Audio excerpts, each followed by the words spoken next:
Rich, I'm going to turn it over to you and take it away. All right, I thought we could just look at some quick information, Mike, and then we could get right into questions so we can try to answer as many as possible. So I'm just going to share my screen for a couple minutes and try not to screw this up.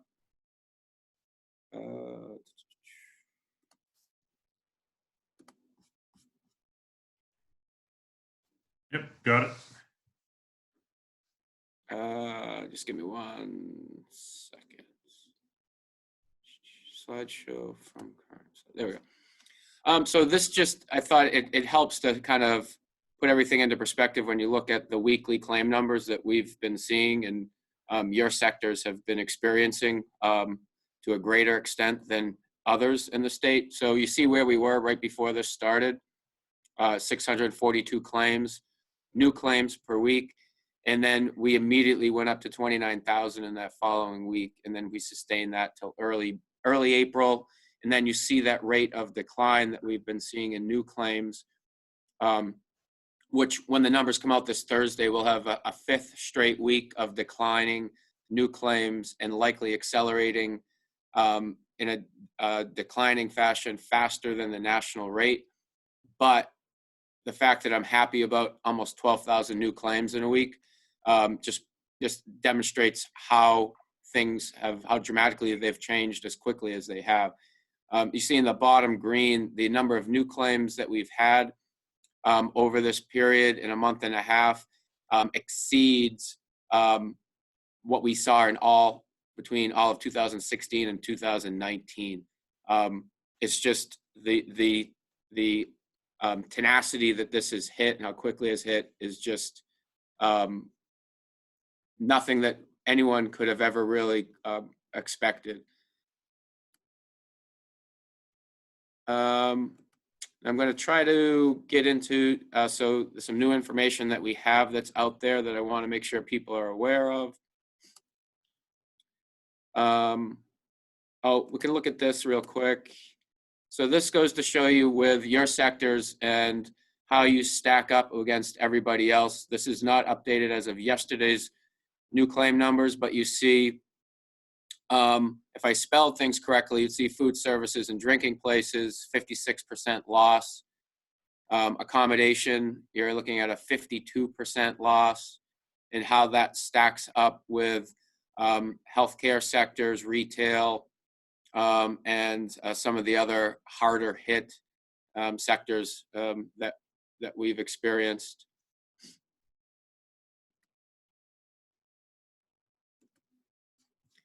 And lastly, let's look at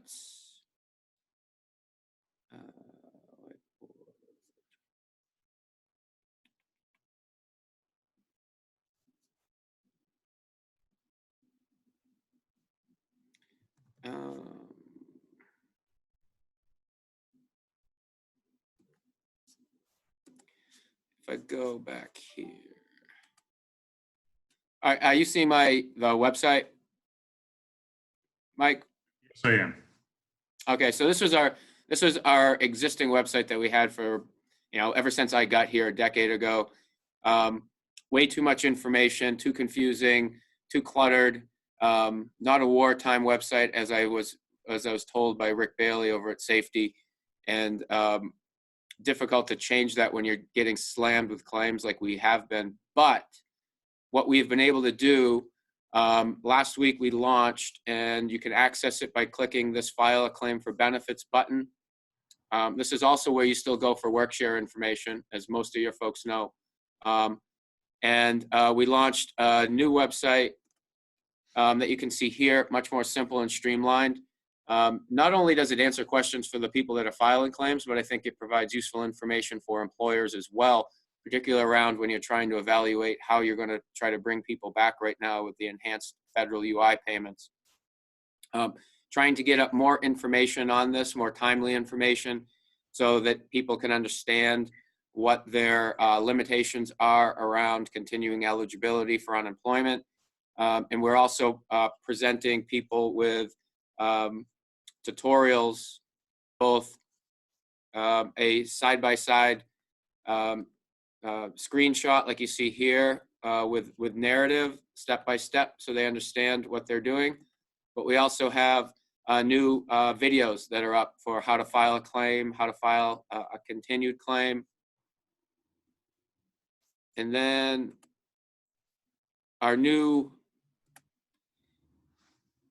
the new questions that are being presented to folks when they go in and file their weekly claims. We also wanted to get that language up for people so they could see that this is required under the CARES Act, and we're required now to ask this every single week, in your weekly active continued claim. So we got this up ahead of when we launched it. We got it up last Thursday. This first one up on Sunday. So we had about 68,000 people that certified, or 60 some odd thousand people that certified on Sunday. And they all saw this new language for having to pick what particular circumstance described their situation for eligibility for unemployment benefits. So I just thought it was helpful to look at that information real quick before we get into trying to answer some questions here. And now I'll try to stop sharing if it'll let me.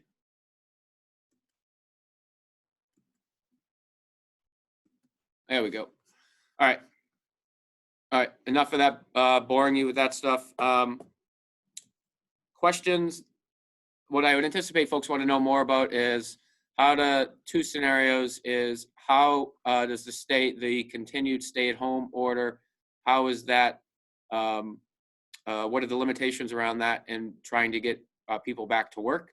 And then also what happens, and try to explain a little bit more about what happens when someone refuses to come back to work, either a former employee that was temporarily furloughed or a new hire, and then their continued eligibility for unemployment.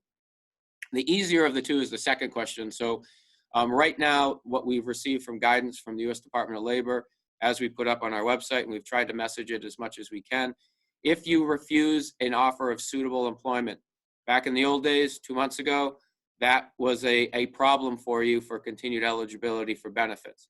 That is no longer the case if you are able to self-certify as to meeting any of the conditions under the CARES Act related to the coronavirus as to why you are unable to work. So easiest example there, someone that refuses a callback, but still has a school-aged child at home that they have primary responsibility for.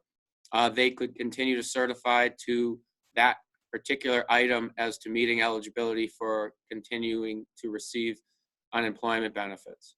That was one clarifying point that U.S. Department of Labor put in that instruction to states, was that obviously someone can't continue to collect just because they want to collect unemployment, right? But it is all based on self-certification. That was the language in the CARES Act. That's what states are limited to, where I cannot require documentation from an individual to substantiate their selected item from the qualifying CARES Act circumstances as to why you can be eligible for unemployment. So it's all self-certification. So what about with the fact that New Hampshire continues to have a stay-at-home order despite some reopening starting yesterday and continuing reopening with other certain sectors that start next week as well. So you've probably read articles, some national articles about some states that don't have stay-at-home orders right now.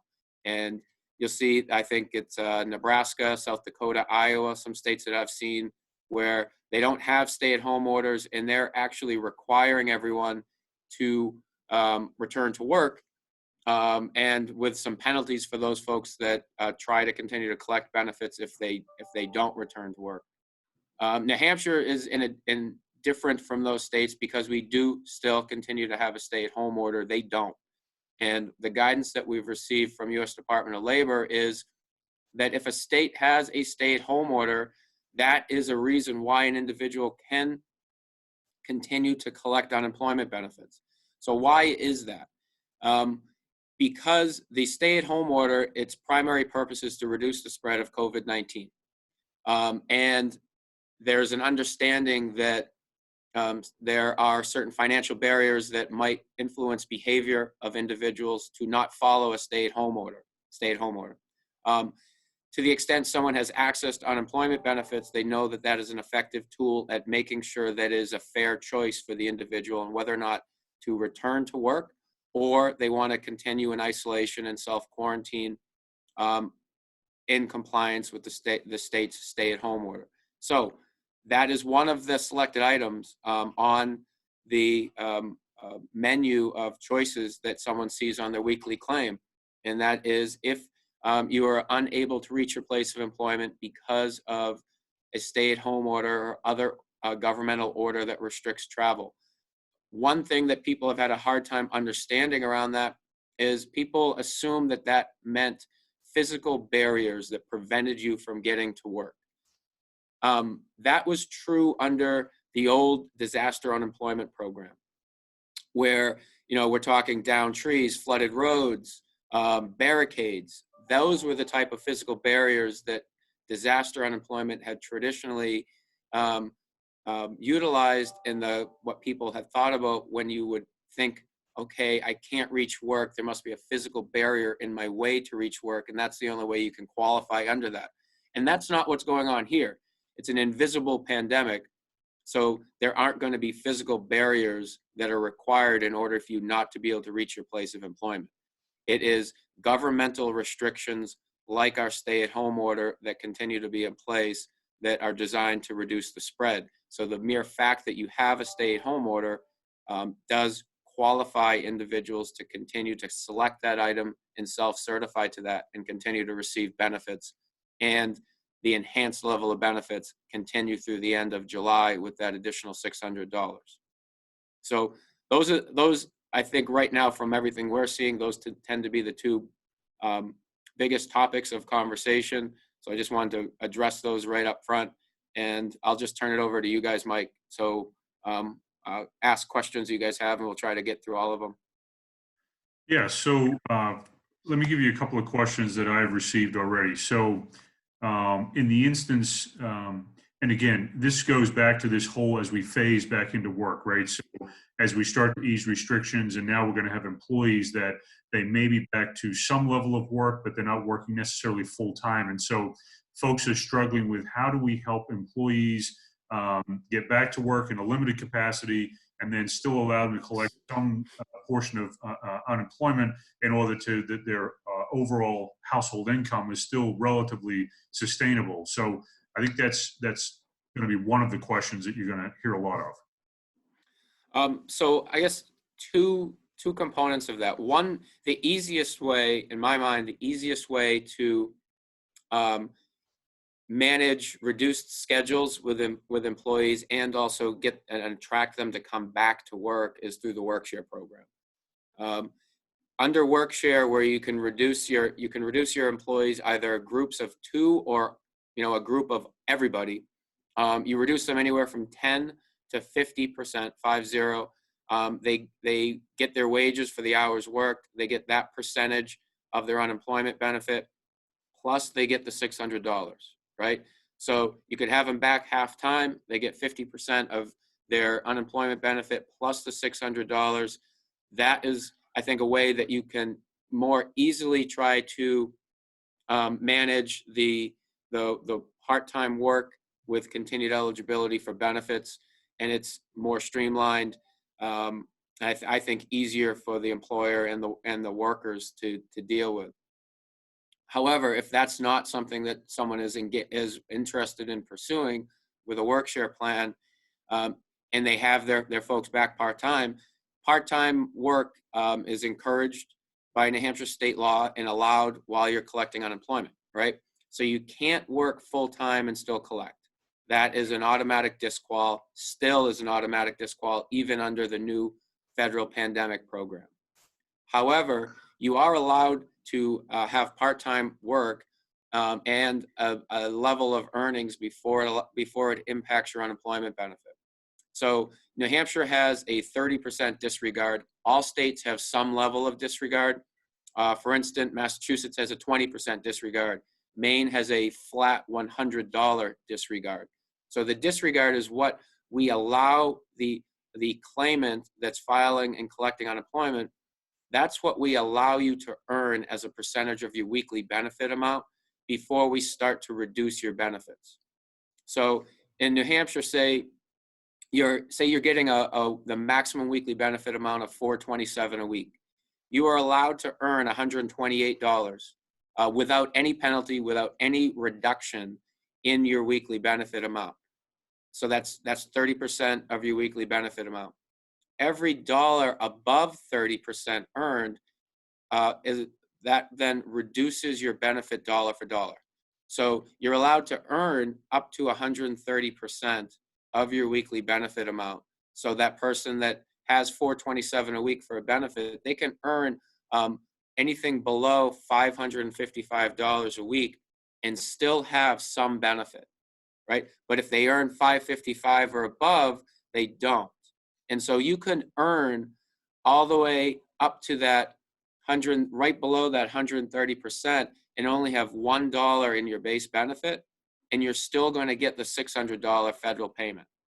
If you work too much and have zero for your base benefit, that also wipes out your $600 benefit.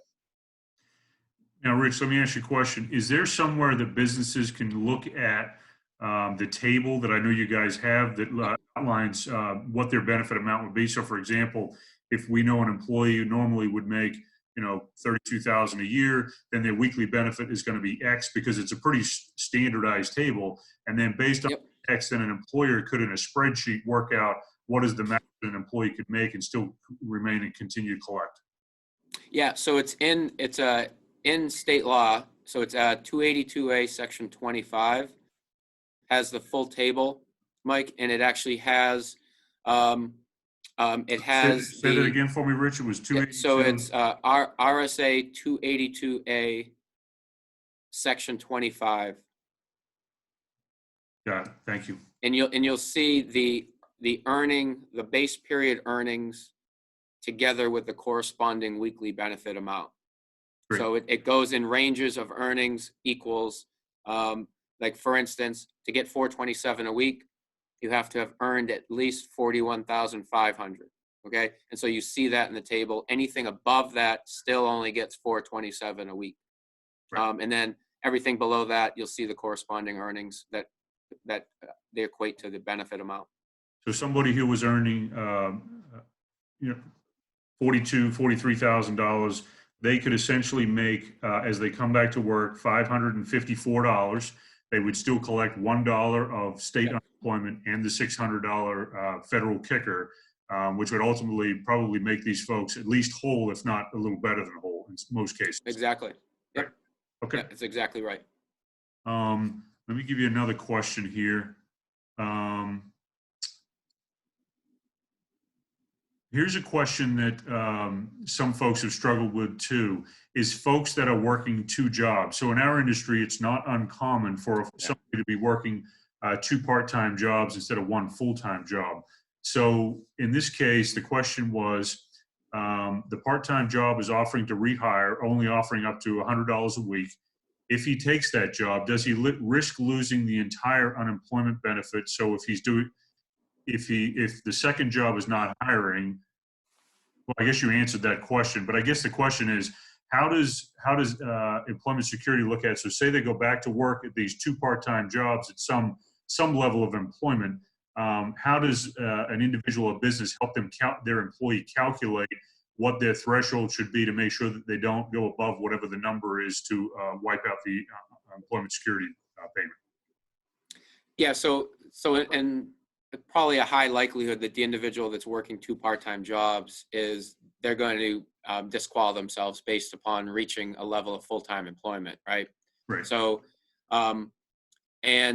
even if they weren't working the equivalent of full-time hours, which under our statute is 37 and a half hours per week. So if they weren't working full-time hours, it's likely with those two part-time jobs that they would have exceeded their 130%, right? So they would likely have earned too much with those 2 jobs to qualify for any benefit. But it's still the same rule. So if you had say I had 2 part-time jobs, 15 hours apiece, right? So I'm still part-time, even though I have 2 part-time jobs, I'm still working part-time hours. Then we would get back into that same calculation for Right. what's the total earnings? Because that's what the person has to report to us each week. They have to report how much they worked and what their total earnings were during the week for which they're claiming. And so in this instance, the employee would really have to take the initiative to make sure that between the 2 jobs, they weren't going over whatever their 130% of their, okay. Yeah. Um, Yep. Let me ask you another question, and this one's come up a lot for our folks.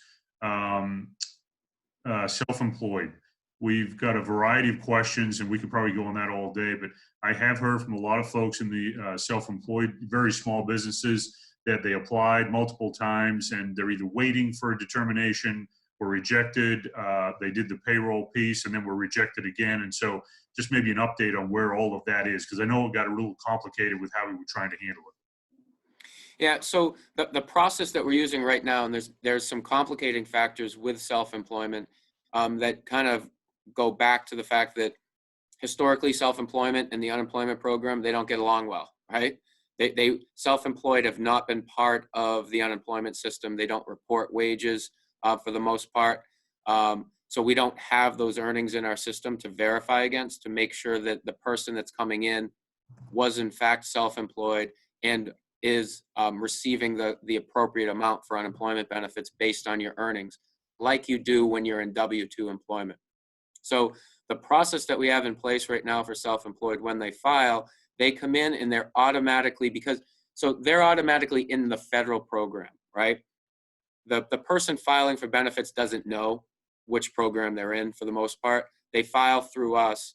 We then have to distinguish between which program you're in.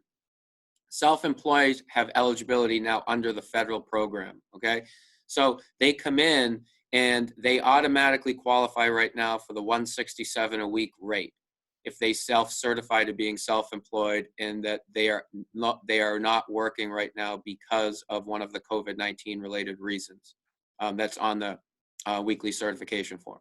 So they automatically get the $167 a week rate, which is the federal minimum under the CARES Act pandemic unemployment program.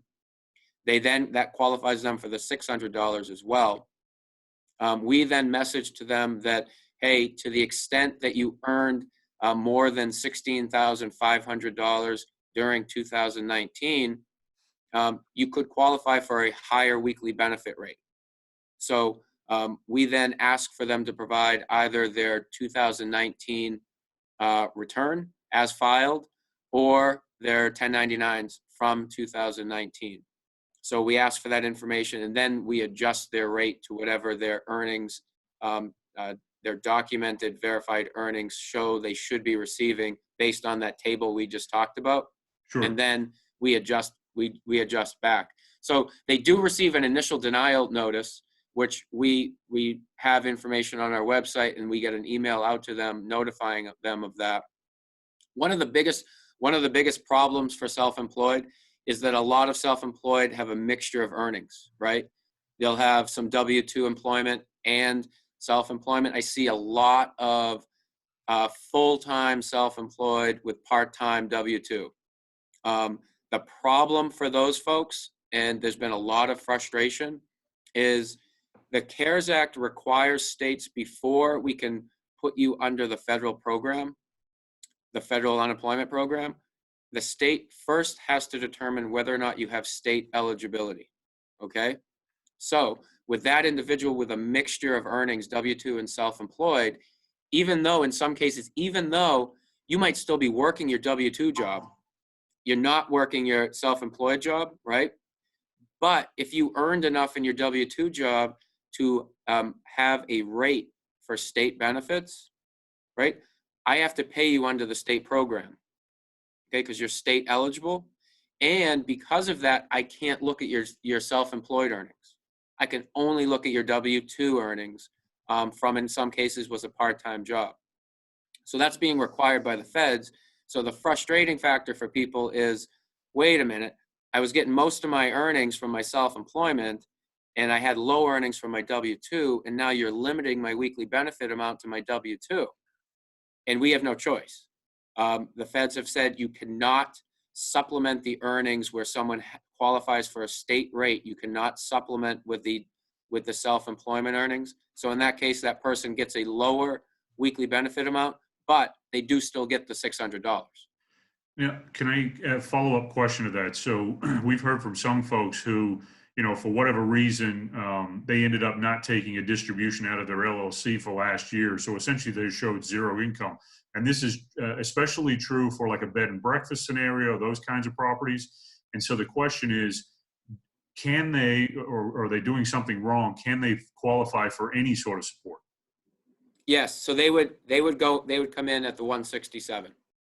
Okay. So for someone self-employed, and again, I am not allowed to ask the person that self-certifies to being self-employed. I do not need documentation that show that they were in fact self-employed, right? Okay. They automatically come in at the 167 a week rate that's federally paid. If they want more than the 167 a week rate, then they need to provide me documentation through their tax return for 2019. We can only look at 2019 or 1099s, and then we can move them to a higher weekly benefit rate. So for those folks that I've been getting calls from who are unemployed, have been turned down, they're essentially waiting. Is it fair to say that they should just continue to file and continue to work and wait as your group works through those? Because some of these folks, they just don't know if they should continue to file, should they just give up, et cetera. And so it sounds like they should get something, but there's like a process that's going on with the self-employed. Yeah, so we're working right now. We're about at a 91, 92% payment rate for those people that are actively filing. So they need to continue to actively file their weekly claims, right? And to the extent that they're contacting you, Mike, and they're, they haven't received any benefits, send those on to me, and then I can be working them through my adjudication team, as we get down to a smaller number of claims that haven't paid, right? Those claims tend to be more difficult to process because they got a lot going on. And we try to explain to people that it's still an eligibility-based program. The feds are still requiring us to look at a whole assortment of factors before you're determined payable. So those that are coming in, people frustrated, get those over to me and we'll get them looked at. Okay.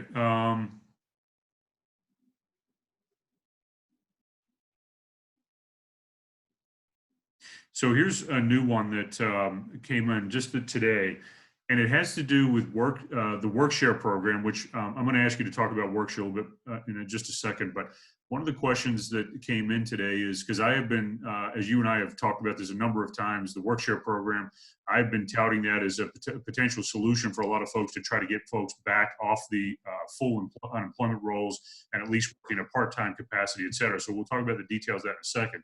But the question that came in this morning is, how does the Workshare program interact or recognized under the PPP? So for example, if they do a Workshare program, is that going to penalize them under the PPP in any capacity? Do the two even see each other, or what's the relationship? So it's a good question. It's come up from a lot of folks. And so there's nothing from so we administer the Workshare program. There are Workshare type programs in almost every state in the country. They're called short time compensation programs, or STC programs. So ours just is called Workshare. There's nothing in Workshare that prevents an employer from utilizing a PPP type program. There's nothing in PPP that restricts an employer from utilizing a Workshare type program, right?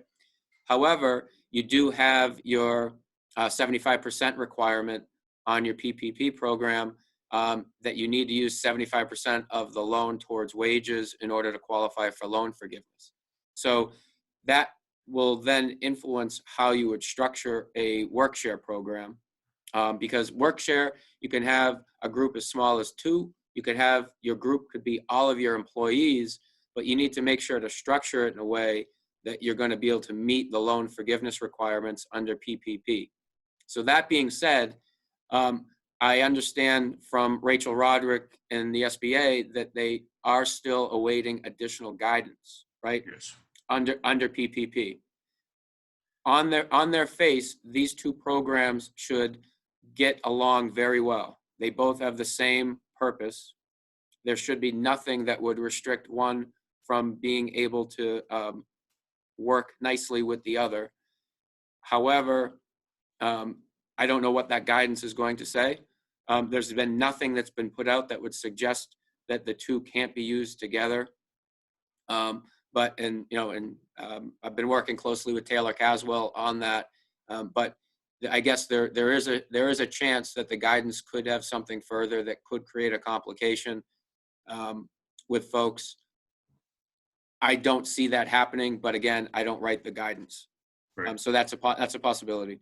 Yeah, and I will say that in conversations I've had with our congressional delegation, I think the legislative intent of PPP was not to have a 75% threshold, just to make sure that those monies were only spent on those 5 categories: payroll, benefits, rent, mortgage interest, and utilities. And so there is some discussion right now in DC about potentially moving or eliminating the threshold or moving the threshold, whatever it might be. But to your point, we don't have final guidance, and until we have that, there are just going to have to be some assumptions folks are going to have to make and try to work through this issue. So, hang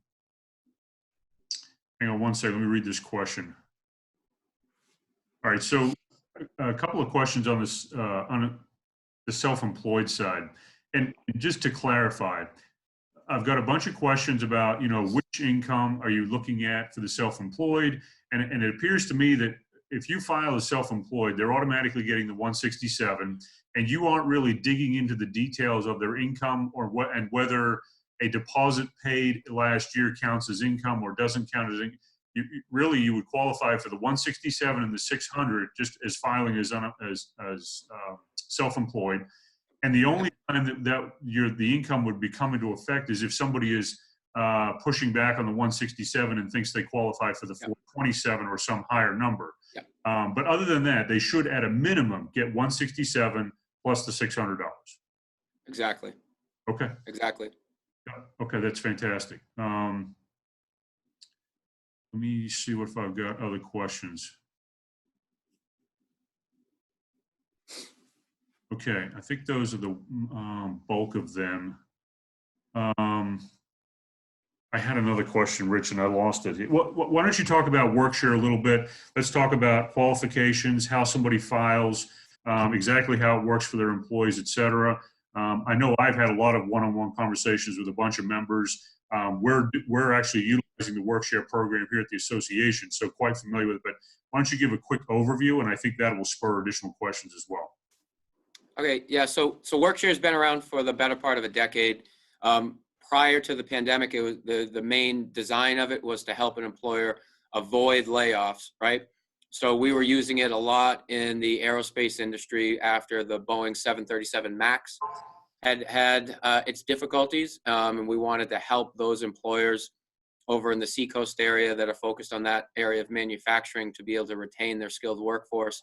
So the way it works and why it can also help with attracting workers back right now is that it allows you to bring in, have your existing employees or attract new employees, and you bring them in at a slightly reduced number of hours. So it's either anywhere from 10% to a 50%, 50% reduction. So the people that are working for you at that reduced number of hours, they get paid their regular wages from the employer for those hours. Then employment security comes in and pays them that same percentage of their weekly benefit amount.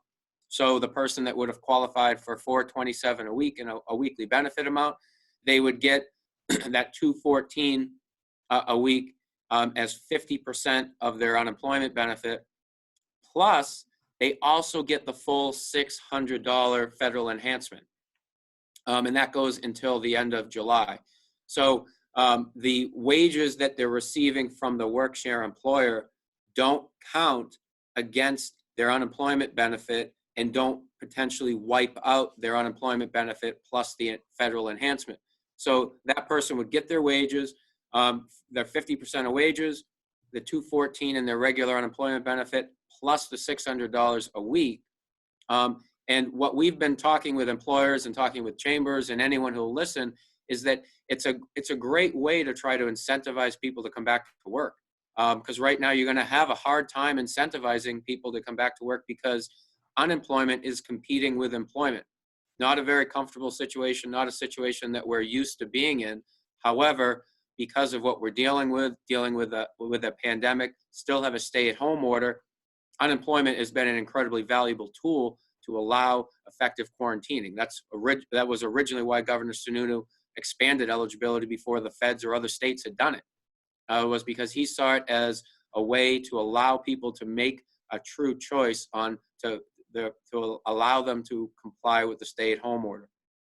So because the $600 enhancement now goes until the end of July, you need to look at ways to get people to attract them, right, to come back to work. One way is Workshare because they can continue.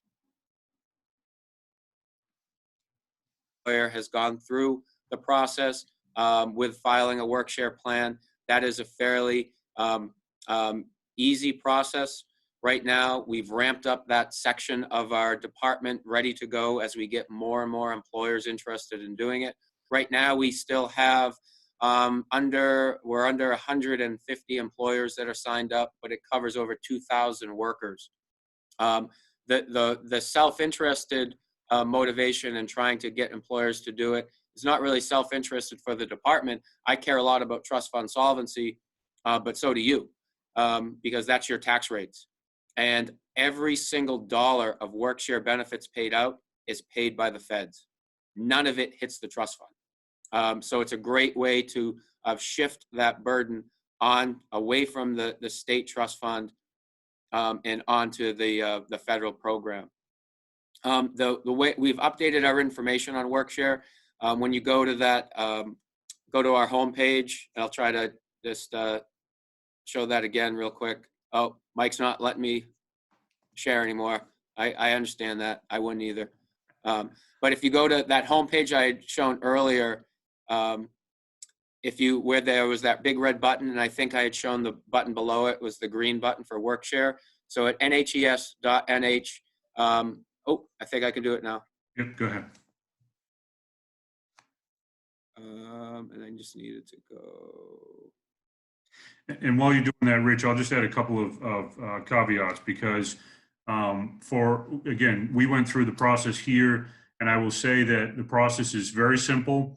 I think the toughest part of the entire application is just inputting the employees and making sure you have their social security numbers. That, frankly, is the toughest part of the entire filing. Other than that, I think it took me maybe 15 minutes. And so have all your information ready to go, or if you can pull directly from the last quarterly tax statement, it's actually pretty darn quick. And the only other thing that you have to do as an employer really is go in once a week at the start of the week and then hit that refile, which essentially says that this employee worked this many hours, and yes, they're still employed for each of the employees that are in the plan. Other than that, it couldn't be simpler. Yeah, thanks, Mike. So it's initially, once the plan is approved, the employees that are part of the plan, they do their initial claim to the extent they already didn't have one. And then the employer takes on that weekly claim filing responsibility through filing their Workshare weekly plan starting on the Sunday of each week. And so here we are on our old homepage, nhes.nh.gov. You click on the green button. It brings you to all of the updated information on Workshare. There's a lot of great information here. I'd encourage you to look at it. It's not too heavy of a read at all. The contact information down here for our Workshare unit, which is housed up in our Conway office. We have a bunch of additional staff that we're ready to ramp up that section should there be the need for that. But there's a lot of great information right there, easy to access. And again, I think it's a great way for trying to attract workers to come back to work, particularly while we continue to have the enhanced unemployment payment. And at the same time, it shifts the burden off of the state trust fund, which the balances of that fund influence your future tax rates. So anything we can do to shift that burden off of the state trust fund will help you down the road. So I have a few questions specific to Workshare. One of them is, I think in the original documents, and I don't know if they've been updated, but the original waiting period for Workshare was like 21 days, I think. And you and I have had a conversation where it only needs to be 4 days before the start of the plan on a Sunday. And provided you have enough time for the system to be updated, et cetera, that's the waiting period essentially. Yeah, and so on the approval, where for the most part, we're turning the approvals around same day or next day from when the application is submitted. The two steps that we have to go through, we have to make sure that the employer applicant is in good standing with the department. And we also need to make sure that they're in good standing with DOL, that they don't have any wage and hour infractions and they have up-to-date workers' comp coverage. So we have to do, we're required by statute to do those two checks. And right now, an application coming in on a Wednesday is turned around either on Wednesday or Thursday. If it comes in on Friday, it might not happen till Monday. We do need that 4 days ahead of that weekly filing period in order to get things up and running. So depending on when you submit, it might not be able to be started until that following Sunday. But we're turning them around quickly, and because we're training more staff to be able to handle increased volume, we'll be able to continue to turn those around quickly. Yeah, and I think we filed out something like 3 weeks ago, and I think the approval came in 4 hours. I mean, it was pretty quick. Yeah. So we talked about waiting period. We talked about time for approval. One question I had about the reduction in hours, somebody had shared with me, they were under the understanding that for salaried employees, you could reduce the pay, but the hourly piece wasn't necessarily reduced. And I just wanted clarification on that.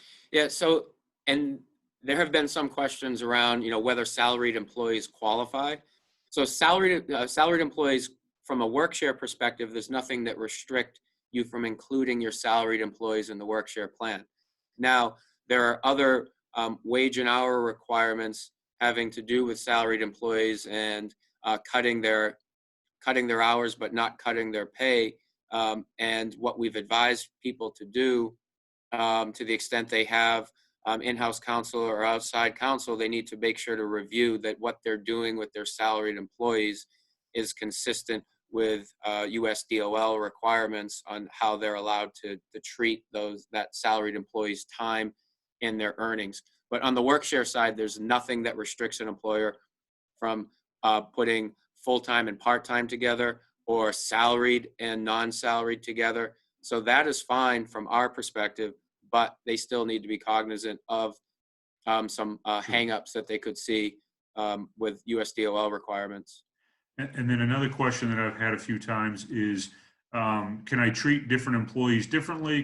Or do I have to treat all employees the same? Do I have to treat all employees within a class the same? And what are the flexibilities within the system? So you can have as many units as you want in your Workshare plan. So each unit has to be treated consistently in terms of their reduction. So I've seen employers with as many as 12 different units in their plan. Some will have a reduction of 13%, another one 15%, and then another one 25%. So as long as everyone within each unit is being treated the same, you're fine. Now, you could have employees that have the same occupational role, but they could be in different units. And that can be driven by however the employer wants to justify that. Maybe they're responsible for different parts of the facility and they have different hours, they're different shifts. However, the employer can justify taking the same type of occupational people into different units for different reductions. That's up to the employer. We obviously review the plan, but as long as you're treating the people within each unit consistently from a work reduction perspective, you're fine. So for example, if I have servers, I could essentially create 2 units. One would be full-time servers and the other might be part-time servers. Yep. Yep. Okay. All right, great. One last question that I have, and I don't know that you necessarily going to be able to answer this, but we are starting to hear rumor that they are looking potentially to increase the length of the $600 enhancement. And of course, that's creating a great deal of consternation for a lot of businesses because as it is, they're already struggling to compete with, essentially to your point earlier, government is now competing with unemployment with employment. And so are you hearing anything? Is there any scuttlebutt on the wire? Again, we won't hold you to this in a court of law, but what's your sense of things? Do you think that they will extend it beyond July 31st? I don't know. I've heard some discussion of it on the state level. I think there had been a presentation to the Gopher Committee on extending it out at the state level. That would be incredibly expensive. We're about to go over within just less than 2 months here. We're about to go over $400 million in benefit payments. We paid under $50 million last year. In a month and a half, I'm going to have paid $400 million. And about 290 of that, $290 million is just in the $600 payments. Right. So those $600 payments add up real fast. I paid out $42 million this morning just in $600 payments. So that's incredibly costly for the state to consider to finance that. I haven't heard much on the federal level about extending that out. But again, really, it's tough you really can't predict what they're going to do. Here we are in getting to the middle part of May. And as we look at where probably going to need to really think about where the country is from an infection standpoint, about whether or not they want to continue to encourage people to stay at home. Right. So for everyone that's on the call, I am going to unmute everybody. And if you have a question, I would ask you to ask. So hang on 1 second here. All right, I think everyone's open. So if anyone has a question, feel free to ask.